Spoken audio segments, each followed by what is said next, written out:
Hello, everyone. Good evening and very warm welcome back to our session for today. And today's topic that we have chosen today is very interesting. That is remote learning for children with special needs. So we all know with today's time where pandemic is again taken a toll and has come up with a second wave, we all know that it's very risky to move outside the house and go for schools or for any kind of an intervention sessions. While we know that one-on-one intervention sessions with our therapist, with our doctors are extremely helpful and are uh, uh, reaping maximum results, but there are certain situations where we just cannot access that facility, or in some families it has been seen sometimes parents say we are in a containment zone, we can't reach out to you doctor, or we can't visit the center for therapies, or the parent or the family itself has some COVID cases and they are like quarantined and they cannot go out of their house and visit the center, so that because they want to prevent the spread.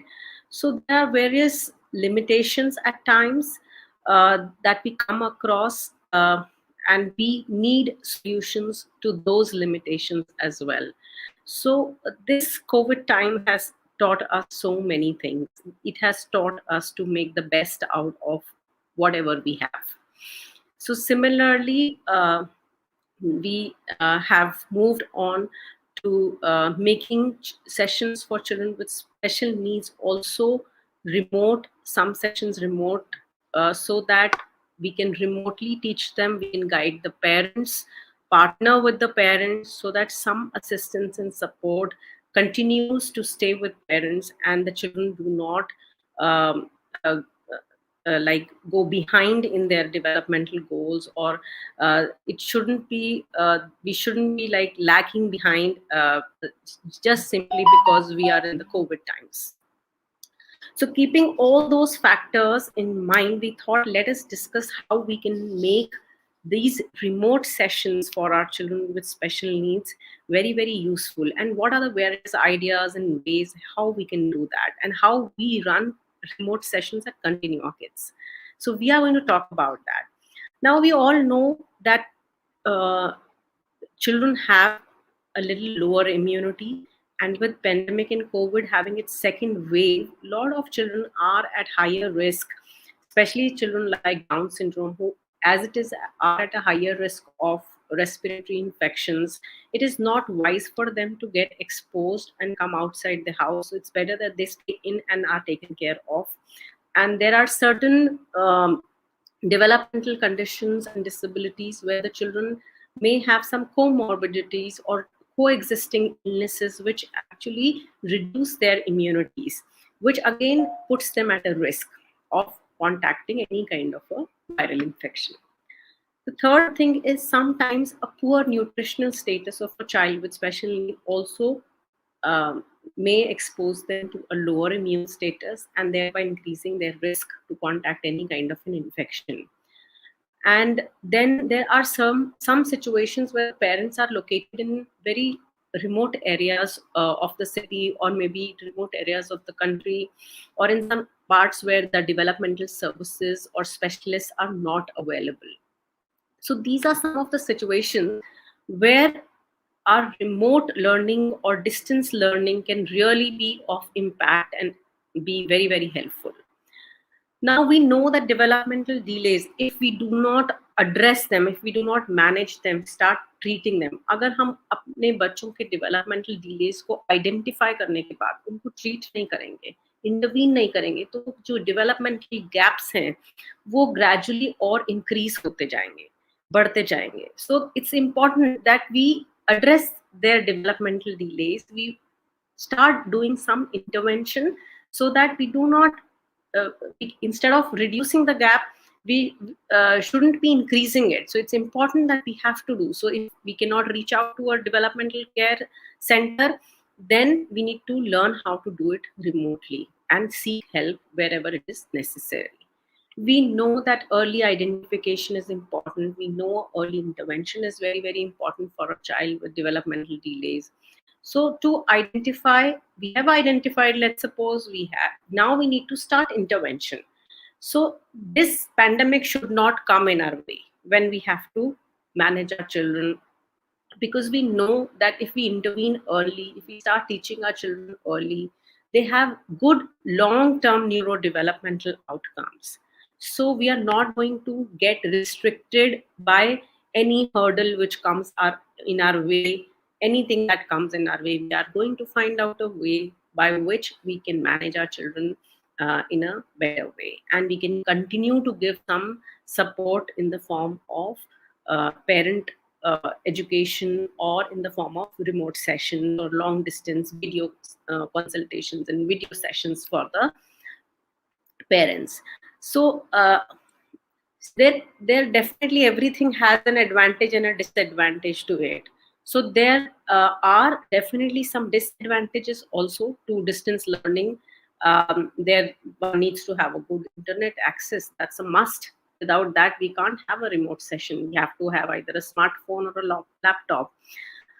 And then there could be in certain situations the child may not be, it's difficult to get the child's attention all through the session. So it may be really challenging to get the child sit there in front of the screen and to be able to gather the child's attention, I think, which is probably the biggest challenge when we think of doing an online or a distance learning session with the child.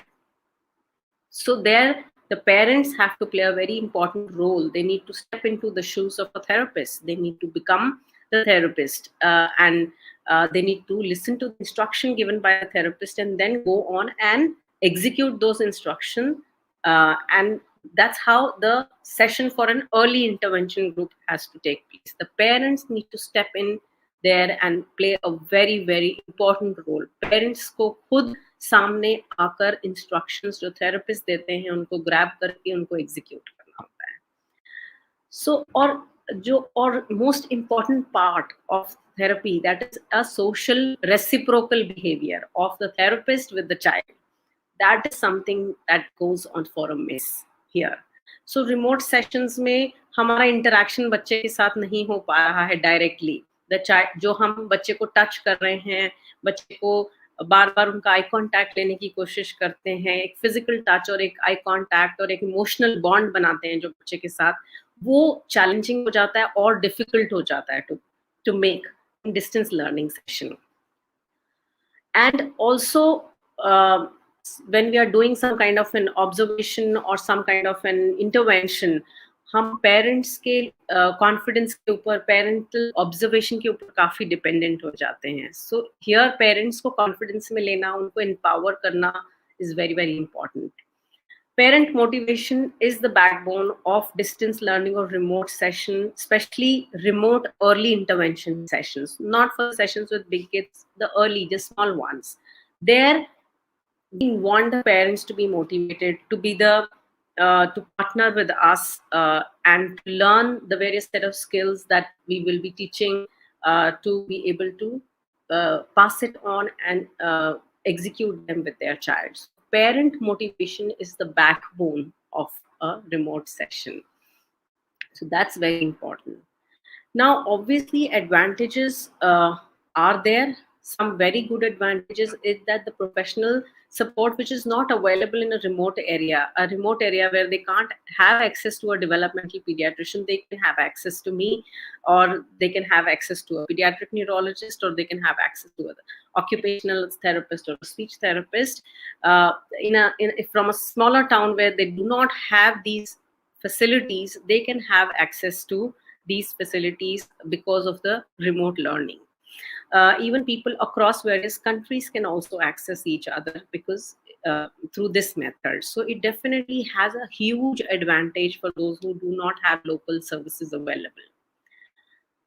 The second biggest advantage is that here parent training starts right on day one. Parents get motivated, they engage themselves with the child, and the therapists, the trainers, the doctors, they are hand holding the parents and helping them to teach various set of skills which need to be imparted to the child.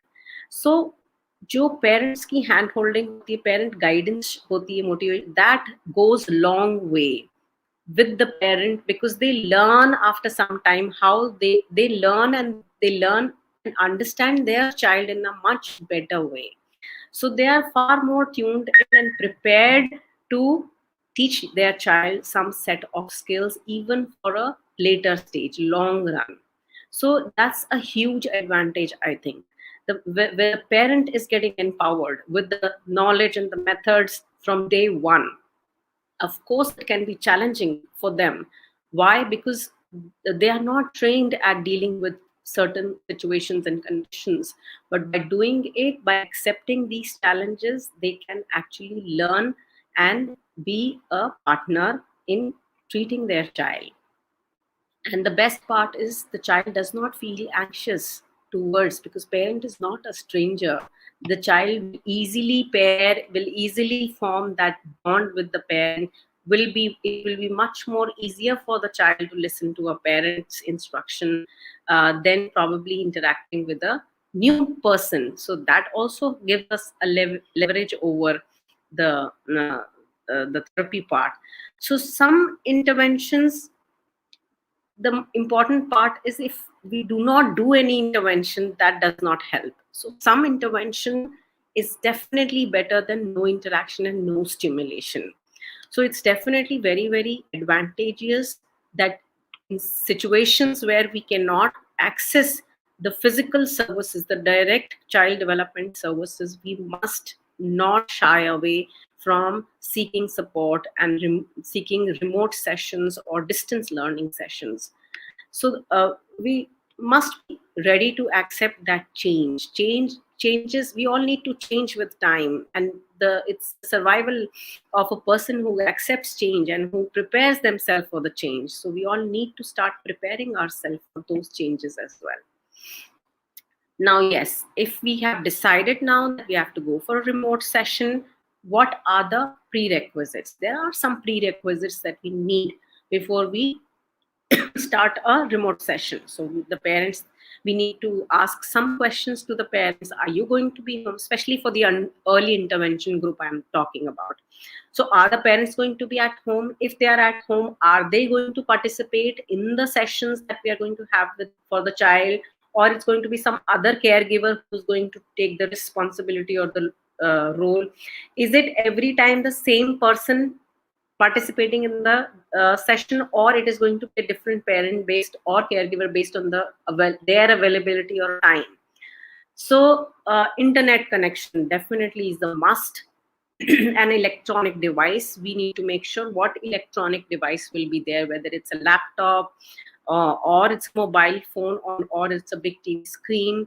So the kind of device that we are going to use also is very, very important, because on a phone the child may not be able to pay that much attention or focus things. But on a bigger screen like a laptop or even a smart TV screen can be used, can be converted, where the child will get more opportunity. The chances of the child looking at the screen where a session is happening or interaction is trying to be created, will possibilities will increase. So yes, the kind of electronic device that we are using for that session is also very important. Sorry. So when we are talking of conducting a session, we also need to know in advance whether there is enough space for a child to do various gross motor activities or sensory activities. So yes, marking a room or a space for remote sessions in the house is very important, because then the therapist or the trainer, they know that yes, if we plan a gross motor activity or a sensory activity, this is the amount of area that we have. These are the stuffs that we can use at home for planning the activity. Also, in remote sessions, sometimes the trainers need to map the session according to the available resources. So a child and at home, whatever resources are available, the session has to be planned according to those resources.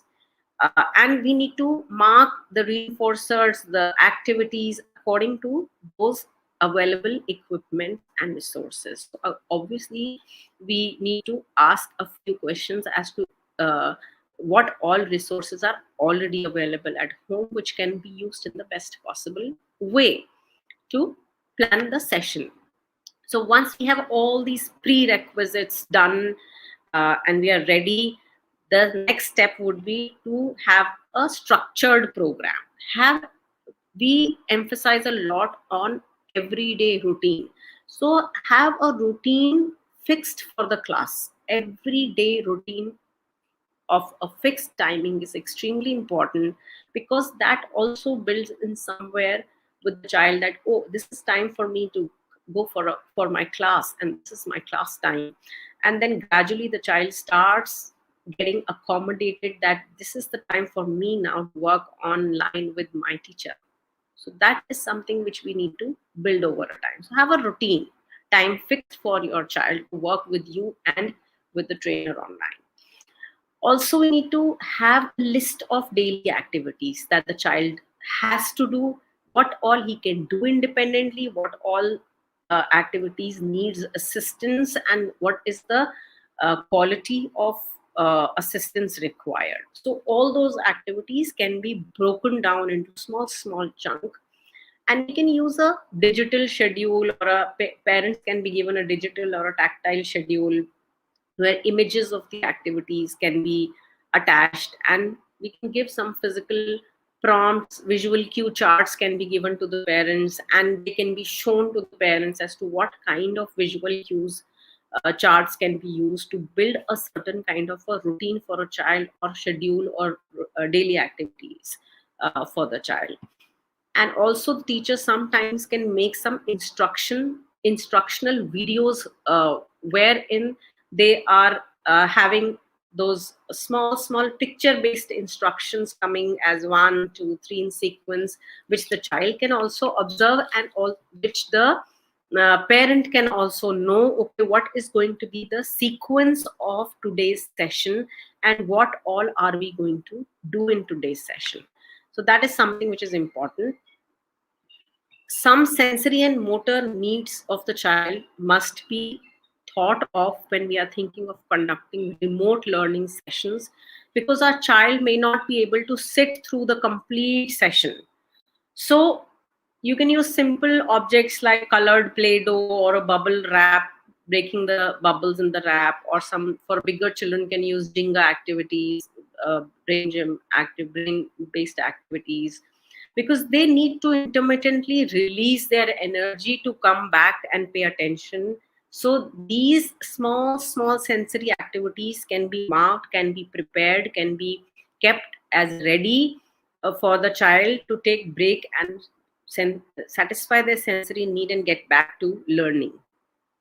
Then rice and beans there can be bags of rice and beans which can be put in the child's pocket, just to uh, substitute a weighted blanket or a vest, so that the child, or you can place a heavy blanket on their legs when you are taking up a session where the child needs to sit and do activities, so that that gives them a sense of security, what they get through a weighted blanket.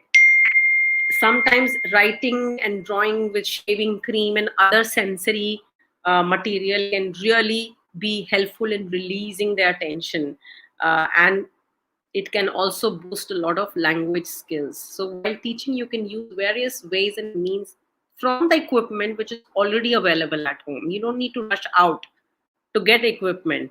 The sessions will be planned with the equipment which is already existing.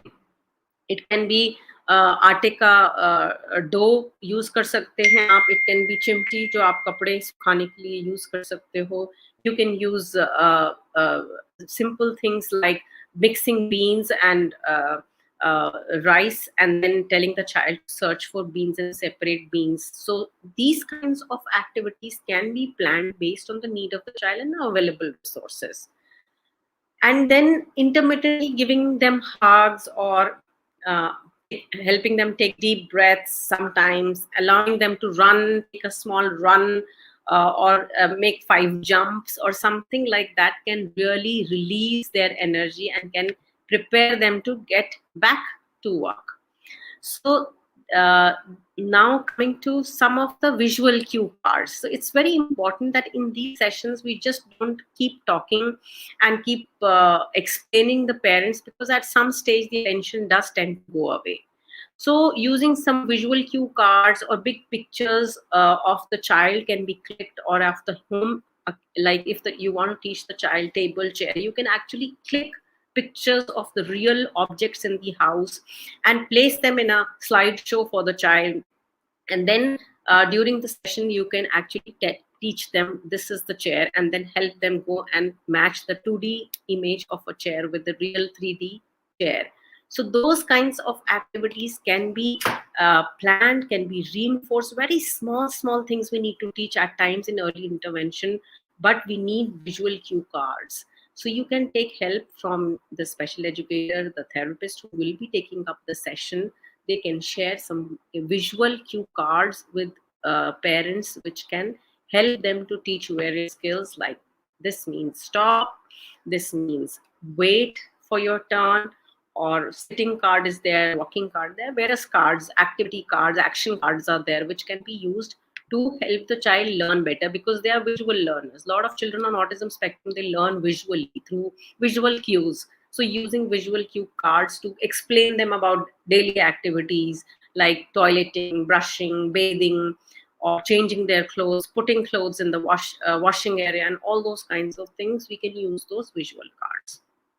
Also, we can have routine for the day. The schedule of the day can be made using visual cue cards, and then keep telling the child about the schedule. And gradually over few days period, they know that this is the time, first thing they have to do is this, and the next activity is this, and that's how the schedule is for the day. And they are much more emotionally, mentally prepared, less anxious to go for the activity which is planned next for him or her. So those kinds of methods can be used. Sometimes even video based learning can be done. You can have some good resource of social stories. When you are showing those videos, we know video time is a no for children, no screen time. But when you are showing a certain social story, which can be of like 3 or 4 minutes, and in that you try and explain the child what is happening. So that interactive discussion of a video social story can really be helpful in learning. We need to interact if we are playing a video.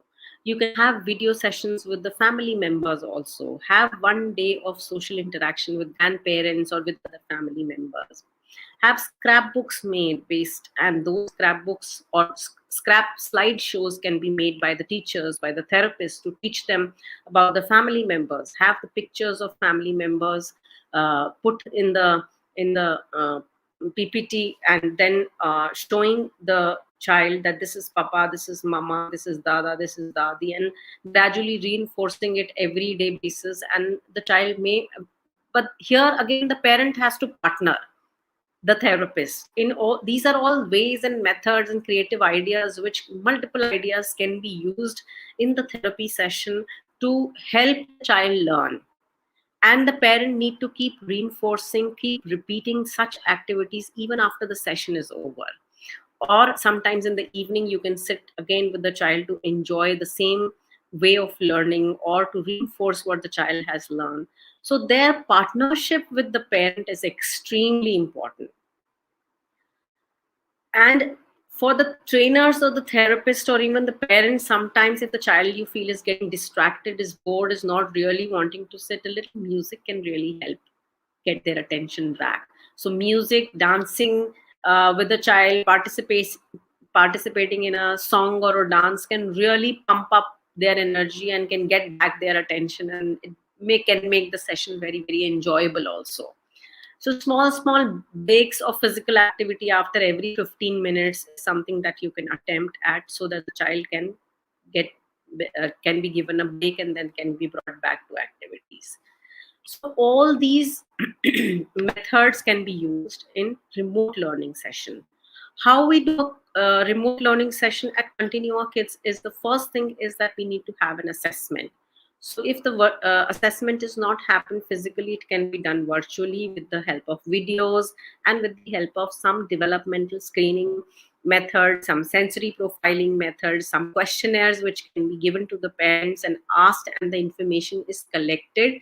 And based on then the need of a child, the developmental level of a child, the intervention plan is made. And once the intervention plan is made, we know that there is a need for intervention. The parent need to partner. We need to speak to the parent. Their cooperation, their motivation is extremely important. Consistency in their motivation and to perform or to interact or to do all the activities that we are telling them to do is extremely important. We need to have a list of reinforcer, what the child likes to do, what the child doesn't enjoy doing, is scared of, or what all things disturb him. So those two lists we must prepare so that we know what can be used as a reinforcer for the child during the session.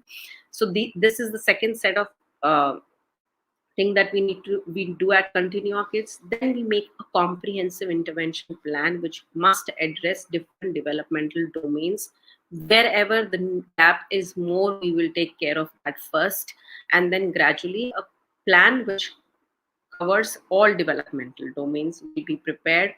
A set of activities intervention, once it is planned, and we need to have a routine for executing that intervention plan, and a regular interval pay assessment follow up by their developmental pediatrician is very, very important. It has to be done at a regular interval to mark what is the progress of a child.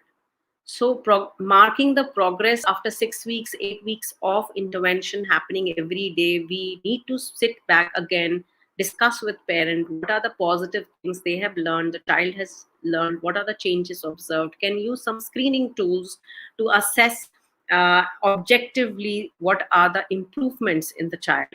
So all these measures, all this is the method by which the intervention will happen in a remote session at Continua Kids. So we follow these steps: assessment, then setting up a daily session routine, and once the assessment is done, pulling out the developmental goals. Have the plan has to be individualized, it has to be comprehensive, it has to address all the developmental domains of a child, and the intervention then has to happen on a daily regular basis, and it needs to be followed up on regular interval by the doctor so as to mark the improvement, and whatever new challenges that the parents are facing intermittently can be addressed. So that is how we do it at Continua Kids. And so it's very important for all the parents to know that there's no such thing as perfect parent. Just be the real one. Just continue to make the efforts that you have always made. There is nothing like perfect parenting. Everybody, when they become a parent, they are learning to parent. And here we are learning every day new skills also to parent. And there's this Stephen Hawking, who's a very famous person, man with disability, who said that however difficult life may seem, there is always something you can do and succeed at. It matters that you don't give up. So we all are not going to give up in front of this pandemic. We are going to make sure that our children and their developmental needs are addressed and they are taken care of. And so with this session, I especially want to motivate parents who cannot reach out to child development centers or professionals to have confidence and be motivated to take up remote sessions, because some help, some intervention is definitely better than having no intervention at all. And thank you so much. If you have any questions, please feel free to raise them. We'll be happy to answer and take up some of your queries about remote learning sessions. I hoped today's session was useful for you, and if you want to reach out to us for any of for more inquiries, or if you want to know more about the remote learning or distant learning sessions at Continue Our Kids, please feel free to reach out to us. Any questions you have, please feel free to jot them down. Um, and the information, phone numbers, email IDs, everything is available in the video below. Any support that you expect or need from us, please feel free to reach out. Thank you so much for being with us. Thank you. I believe there are not many questions, so we can probably wind up the session for today.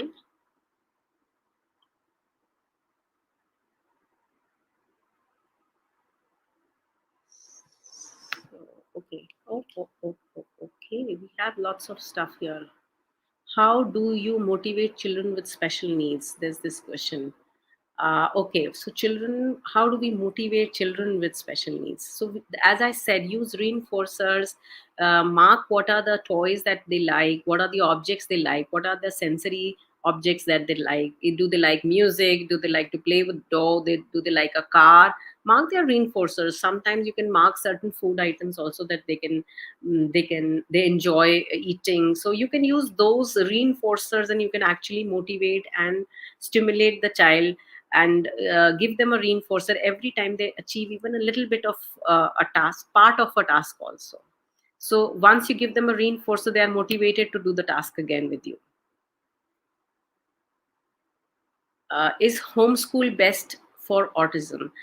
So the best thing is to have a human being interact, a physical session. That is definitely the best, I would say, where one person is directly humanly interacting with another person. But in certain situations that I have already spoken about, where it is difficult to have access to the services, or it is practically not possible, or it is in pandemic time, it's not feasible for the child to travel outside their house for whatever reason, there having no support is not something which is good. Having some intervention plan in your hand, having some kind of an ongoing stimulation for the child, is something which will not increase the developmental gaps. If we just don't do anything, sit at home and wait for the pandemic to get over, our child may get further delayed, the developmental gaps may further increase. So we need to work, we need to start doing some intervention, and that is something where the role of remote learning session comes in. So yes, it's not probably the best way, but yes, something is better than nothing, I would say. uh, how do you teach social skills to autistic students? So social skills is sometimes you need to do a lot of role play, role modeling in front of them, as to how to behave. You can use social stories, you can use social cue cards.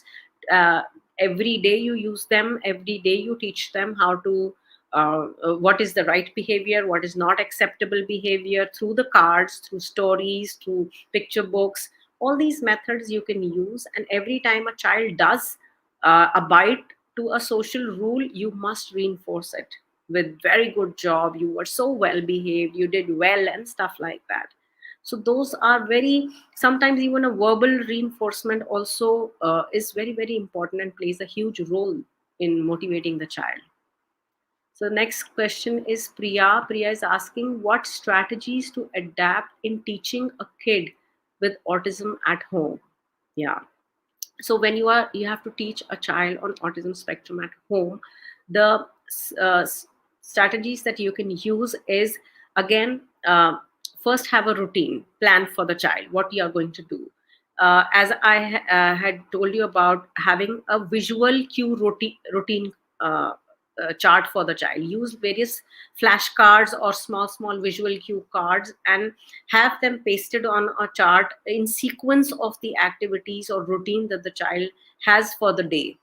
And simultaneously you can, once you have that card with you, you follow that, show the child that this is what we are going to do next, this is what we are going to do next in the morning time. So have one small schedule for the morning, one for the afternoon, and one for the evening.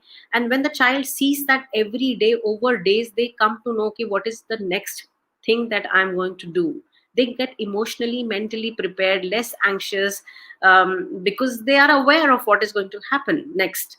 So those kinds of methods you can use. You can use a lot of visual, audio visual methods to teach them. You can interact directly, use toys, books, flashcards. All these methods you can use to teach your child on autism. How to reduce screen time for 10 years old with ADD. So yes, that's a little different question, but very, very important, because our school goers, our preschooler, apart from our preschooler, our school going kids and our teenagers, they are having a lot of screen time. So when the child cannot go out, especially it's a when it's a strict lockdown or a curfew situation where you cannot step outside the house, uh, I would say start looking for whatever board games you have at home, take them out, involve your 10-year-old in everyday activities like washing act, give them a responsibility to plant the water for the trees, or maybe put their clothes in the washing machine, teach them how to run a washing machine. Tell them to help you in setting up the dining table, teach them to make small food items, so which they can make on their own and which does not involve fire or cutting and stuff like that. So uh, if- once they have something else to do, at times they can't think of on their own, but as parents we need to have some task or the other, 4 5 activities which are like planned for a child. Okay, today this is all that you have to do, because mama can't handle everything, mama papa has to work also from home, so we really need your help. Don't push it across, जबरदस्ती नहीं करो अपने बच्चे के साथ, उनको motivate करो करने के लिए. Once you tell them that we need your help and support, they will feel, oh, I'm so helpful, I'm so much more required, I fit in so much as one of the important member of the family, that I need to do this task, my mom or my dad can't do it. So that kind of a behavior or mindset you need to carry when you are motivating your child. So, should the condition of a child be shared with family members? Yes, family members can be aware about what the child is going through, because then each and every member of the family will can partner in helping the child and in actually reinforcing the right behaviors that the child does, in promoting and supporting the child. So, family meetings here can be of real good help, uh, because all the adults, sometimes when the child is throwing a temper tantrum, all the adults need to be on one side, on one page. They can't be like कि जो parents हैं वो अलग बात कर रहे हैं, grand parents अलग बात कर रहे हैं, mumma is saying something else and papa is saying something else. No. So everybody has to stick to the rule. So that's very important for all parents. Yes, I think that ends our questions.